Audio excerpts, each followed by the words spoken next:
آج لوگ کہتے ہیں کہ جی دین پر عمل کرنا بڑا مشکل ہو گیا ہے،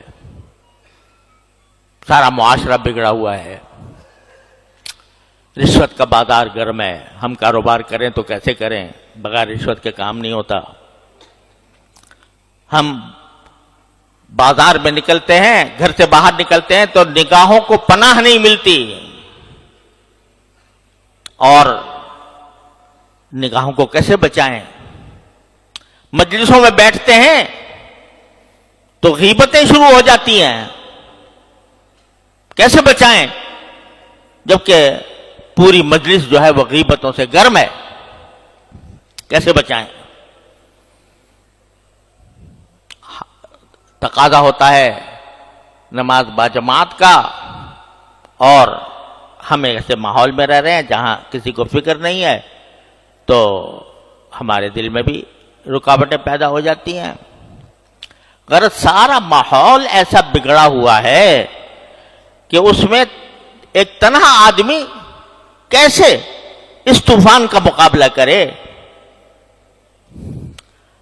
تو یہ دعا اللہ تعالیٰ نے تلقین فرمائی، ارے بھائی اگر مشکل پیش آ رہی ہے، دشواری ہو رہی ہے، پریشانی ہو رہی ہے، تو کیوں ہم کو نہیں پکارتے؟ کیوں ہم سے نہیں کہتے؟ کہو ربنا آتنا من لدنک رحمتا وہیئ لنا من امرنا رشدا، اے اللہ میں گر گیا ہوں اس ماحول کے اندر، ظلمتوں کا ماحول ہے، تاریکیوں کا ماحول ہے، گناہوں کا ماحول ہے، میں گر گیا ہوں، مجھے بچا لے اس سے۔ تو آپ مانگو گے، صدق دل سے مانگو گے، اخلاص کے ساتھ مانگو گے، تو ممکن نہیں ہے کہ رد ہو جائے۔ کوئی دعا اگر آدمی دنیا کے کسی مقصد کے لیے مانگتا ہے نا، یا اللہ مجھے فلاں ملازمت دے دے، فلاں منصب دے دے، تو وہ ضروری نہیں ہے کہ تمہیں وہ مل جائے۔ کیوں؟ اس لیے کہ جب اللہ تعالیٰ دیکھتے ہیں کہ اس بندے کو اگر یہ منصب دے دیا تو یہ اس کو خراب کرے گا، اس کے اندر تکبر پیدا ہو جائے گا، یہ دوسروں کے ساتھ ظلم کرے گا، نہیں دیتے اللہ میاں۔ اس لیے نہیں دیتے کہ تمہاری مصلحت کے مطابق نہیں ہوتا۔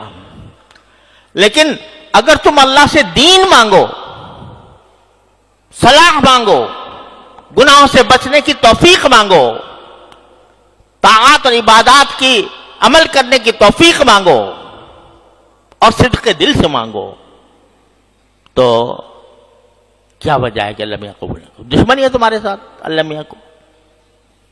تو اس لیے یہ سبق دیا جا رہا ہے کہ جب جس طرح وہ گر گئے تھے دقیانوس کی سلطنت میں، کفر و شرک میں گر گئے تھے، موت سامنے کھڑی ہوئی تھی، لیکن انہیں ہمیں پکارا، ہم نے ان کو اس طرح معجزانہ انداز میں اس ظلم و ستم سے بچا لیا۔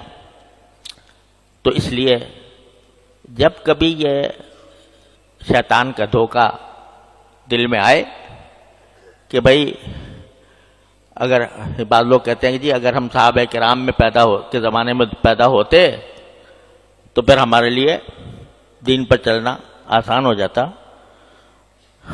لیکن ہم تو ایسے 21ویں صدی میں پیدا ہوئے ہیں جہاں ہر طرف ظلمتیں بکھری ہوئی ہیں، تو کیسے دنیا سے لڑائی مول لیں؟